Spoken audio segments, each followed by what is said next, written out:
इस कहानी की शुरुआत साल 1972 से होती है, जहां उरुग्वे एयर फोर्स फ्लाइट 571 एक रग्बी टीम और उनके साथ मौजूद लोगों को उरुग्वे से सैंटियागो, चिली लेकर जा रही होती है।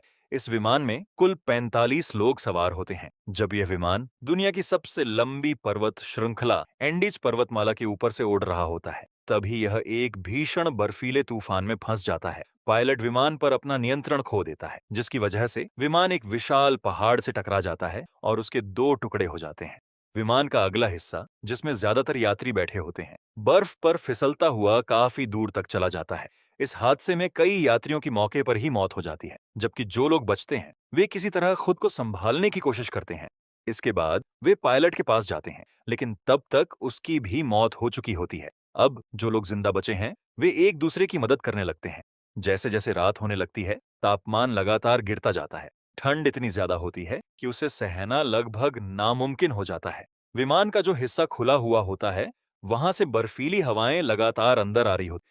कुछ लोग बुरी तरह डर चुके होते हैं क्योंकि उन्हें लगता है कि अब उनका बचना मुश्किल है। बाकी लोग उन्हें हिम्मत देते हैं और फिर विमान के खुले हिस्से को सामान और मृत यात्रियों के शवों की मदद से बंद कर देते हैं, ताकि ठंडी हवा अंदर ना आ सके। अगली सुबह जब उनकी आंख खुलती है तो वे देखते हैं कि तूफान थम चुका है, लेकिन रात की भीषण ठंड की वजह से कुछ और लोगों की जान जा चुकी होती है। सभी लोग बाहर निकलते हैं। धूप निकलने की वजह से बाहर का मौसम पहले से थोड़ा बेहतर होता है, लेकिन उन्हें पता है कि वे इस जगह पर ज्यादा समय तक जिंदा नहीं रह सकते। इसीलिए वे विमान में बचा हुआ सारा खाने पीने का सामान इकट्ठा करते हैं और तय करते हैं कि उसे सभी के बीच बराबर बराबर बांटा जाएगा। सभी को भरोसा होता है कि अब तक सरकार को उनके विमान हादसे की जानकारी मिल चुकी होगी और जल्द ही रेस्क्यू टीम उन्हें बचाने पहुंच जाएगी। इसीलिए वे वहीं रुककर मदद का इंतजार करने लगते हैं। जिस जगह उनका विमान दुर्घटनाग्रस्त हुआ होता है, वह चारों तरफ ऊंचे ऊंचे बर्फीले पहाड़ों से घिरी एक घाटी होती है।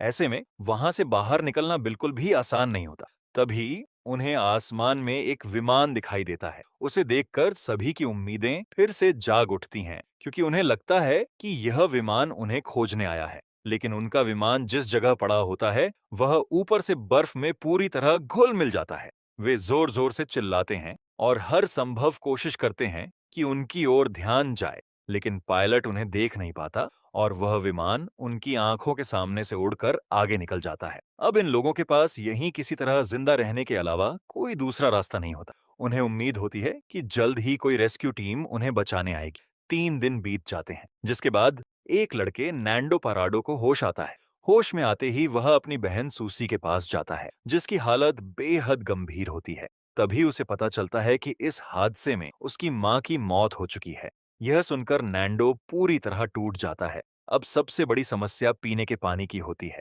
इसीलिए वे बर्फ को पिघलाकर पानी बनाते हैं। साथ ही वे अपने बैगों की मदद से बर्फ पर एक बड़ा एक्स का निशान भी बना देते हैं, ताकि अगर कोई विमान ऊपर से गुजरे तो उसे पता चल सके कि इस जगह पर अभी भी लोग जिंदा हैं।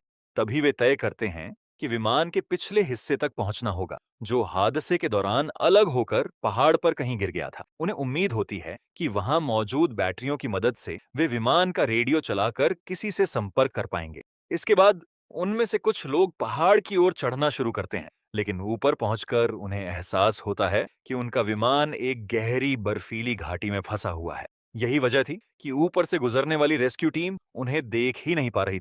तभी अचानक बर्फ खिसकने लगती है और अपनी जान बचाने के लिए उन्हें वापस लौटना पड़ता है। इसी तरह 7 दिन और बीत जाते हैं।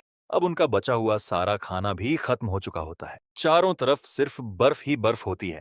न वहां कोई पेड़ पौधे होते हैं और न ही कोई जानवर जिनका शिकार करके वे अपना पेट भर सकें। मजबूरी में वे पत्थरों पर जमी काई खाने की कोशिश करते हैं, लेकिन उसका स्वाद इतना खराब होता है कि वे उसे निगल भी नहीं पाते। जैसे जैसे दिन बीतते जाते हैं, इनकी भूख असहनीय होती जाती है। हालात इतने बदतर हो जाते हैं कि ये सिगरेट तक चबाने लगते हैं। यहाँ तक कि अपने जूतों के फीते भी खाने की कोशिश करते हैं, लेकिन उससे भी इन्हें कोई फायदा नहीं मिलता। करीब 3 हफ्ते बीत जाने के बाद सभी की उम्मीदें टूटने लगती हैं। नैंडो पाराडो की बहन सूसी भी आखिरकार दम तोड़ देती है। इस हादसे में नैंडो अपनी माँ और बहन को पहले ही खो चुका होता है। अब उसे समझ आ जाता है कि अगर जिंदा रहना है तो कोई बेहद कठिन फैसला लेना ही होगा। आखिरकार मजबूरी में वे अपने उन साथियों के शवों का सहारा लेते हैं जिनकी इस हादसे में मौत हो चुकी थी। कुछ दिनों बाद उन्हें बर्फ में दबा हुआ एक बैग मिलता है, जब वे उसे खोलते हैं तो उसके अंदर एक ट्रांजिस्टर रेडियो मिलता है। उसे चालू करने पर पहले कोई सिग्नल नहीं मिलता, इसलिए वे किसी तरह एक अस्थायी एंटीना बनाते हैं। इसके बाद रेडियो पर उन्हें समाचार सुनाई देने लगते हैं। वहीं से उन्हें पता चलता है कि सरकार ने उन्हें खोजने के लिए 60 से भी ज्यादा सर्च मिशन चलाए थे, लेकिन कोई भी उन्हें ढूंढ नहीं पाया। आखिरकार यह मान लिया गया कि विमान हादसे में कोई भी जीवित नहीं बचा होगा, इसलिए खोज अभियान बंद कर दिया गया। ये खबर सुनकर सभी पूरी तरह टूट जाते हैं। अब उन्हें एहसास हो जाता है कि अगर उन्हें अपनी जान बचानी है तो उन्हें खुद ही इस बर्फीली घाटी से बाहर निकलना होगा। अगले दिन उनमें से 3 लोग पहाड़ पार करके बाहर निकलने की कोशिश करते हैं। वे लगातार चढ़ते रहते हैं, लेकिन चलते चलते रात हो जाती है। इसीलिए वे एक जगह रुककर रात बिताने का फैसला करते हैं। ऊपर बर्फीली हवाएं इतनी तेज होती हैं कि वहां टिके रहना भी बेहद मुश्किल हो जाता है।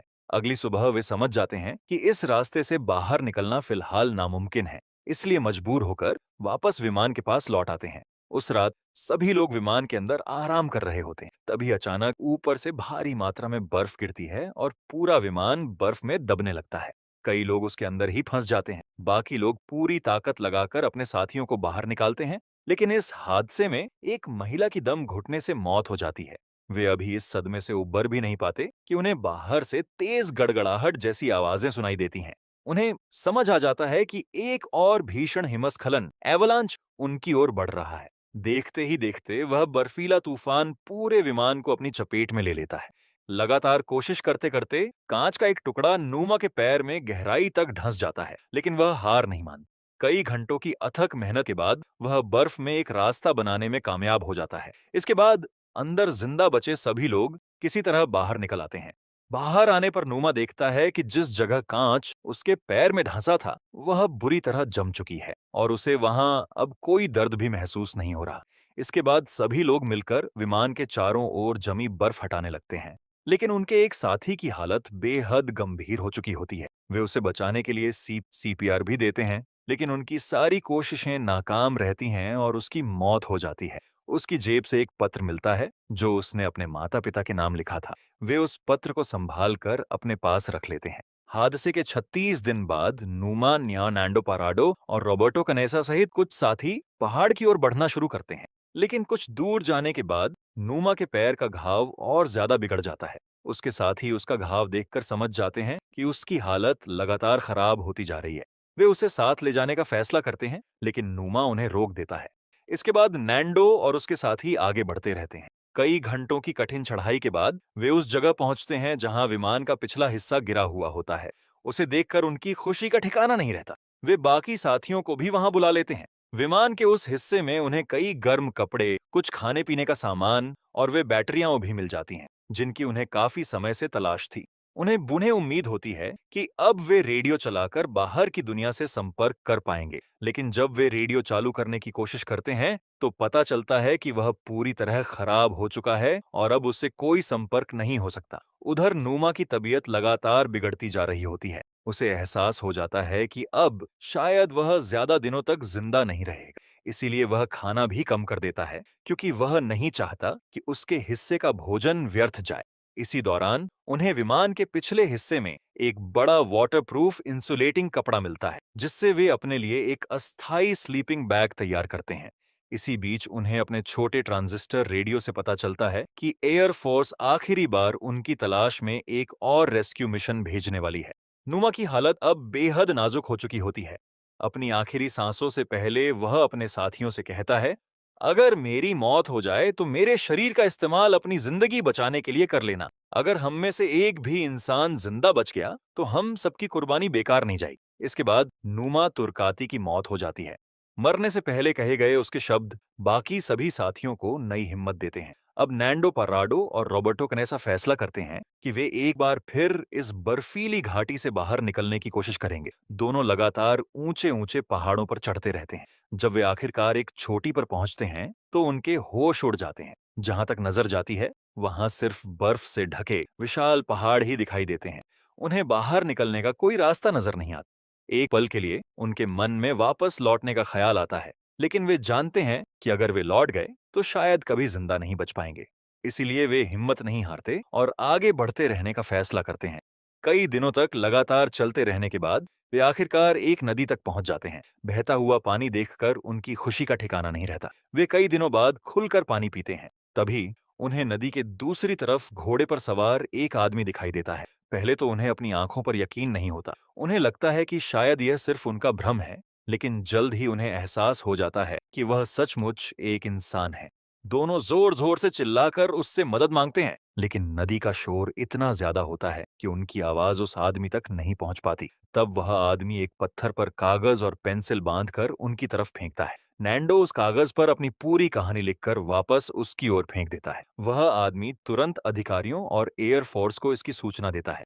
इसके बाद रेस्क्यू ऑन ऑपरेशन एक बार फिर शुरू कर दिया जाता है। वह आदमी नैंडो और रॉबर्टो को अपने घर ले जाता है, जहां कई दिनों बाद उन्हें भरपेट खाना और आराम मिलता है। उधर विमान के पास फंसे बाकी साथी ट्रांजिस्टर रेडियो पर सुन लेते हैं कि रेस्क्यू टीम उनकी ओर रवाना हो चुकी है। ये खबर सुनकर सभी के चेहरे पर महीनों बाद मुस्कान लौट आती है। कुछ ही समय बाद हेलीकॉप्टर वहां पहुंचते हैं और एक एक करके सभी बचे हुए लोगों को सुरक्षित बाहर निकाल लिया जाता है। उन्हें शहर लाया जाता है, जहां उनके परिवार वाले बेसब्री से उनका इंतजार कर रहे होते हैं। अपने अपनों से मिलकर सभी भावुक हो जाते हैं। इसके बाद उन्हें इलाज के लिए अस्पताल ले जाया जाता है।